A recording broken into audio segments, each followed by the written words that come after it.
今天在菜市场花了5毛钱买了一小袋豆芽，我们先来清洗干净。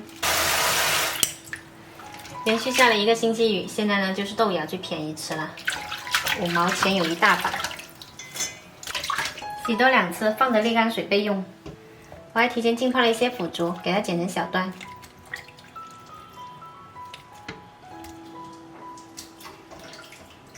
剪好了，把水分挤干，放着备用。接着我们来处理虾，去掉虾头跟虾壳。哇，凶啊！拿去冰箱冻了1个小时，还这么凶。今天虾很大个，半斤才买了10只，这虾壳也好硬哦。处理好了虾，背上划一刀，方便入味。我们再来处理鱿鱼，先把这2个刺切下来。很多人说鱿鱼切花不太好切，其实很简单的，我们要反这一面，里面这一面来切花。这一面我们先打斜刀，切下去，但是不要切断。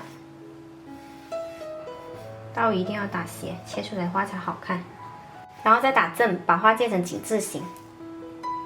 刀一定要是斜的切，这样切出来的纹路呢才好看。然后把它开成2条，然后再来切成片。就是我们刚刚切的横刀的这个位置，1、2、3、4、5，大概数到第5、第6刀的位置，把它给切断，这么长一片。接着准备1锅水，加入姜片，先煮开。水煮开了之后呢，我们先把虾放进来，烫到变色了就可以捞出来。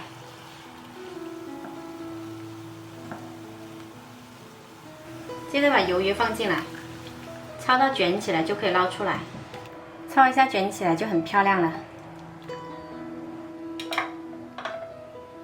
然后我们再来煮开1锅水，把我们的浓缩高汤放进来煮开。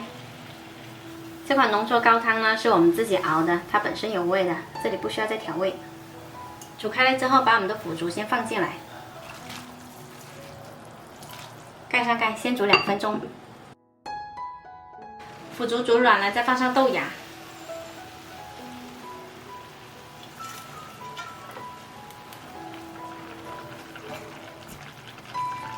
接着把虾跟鱿鱼放进来，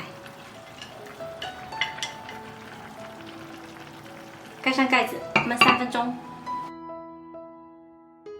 好啦，时间到。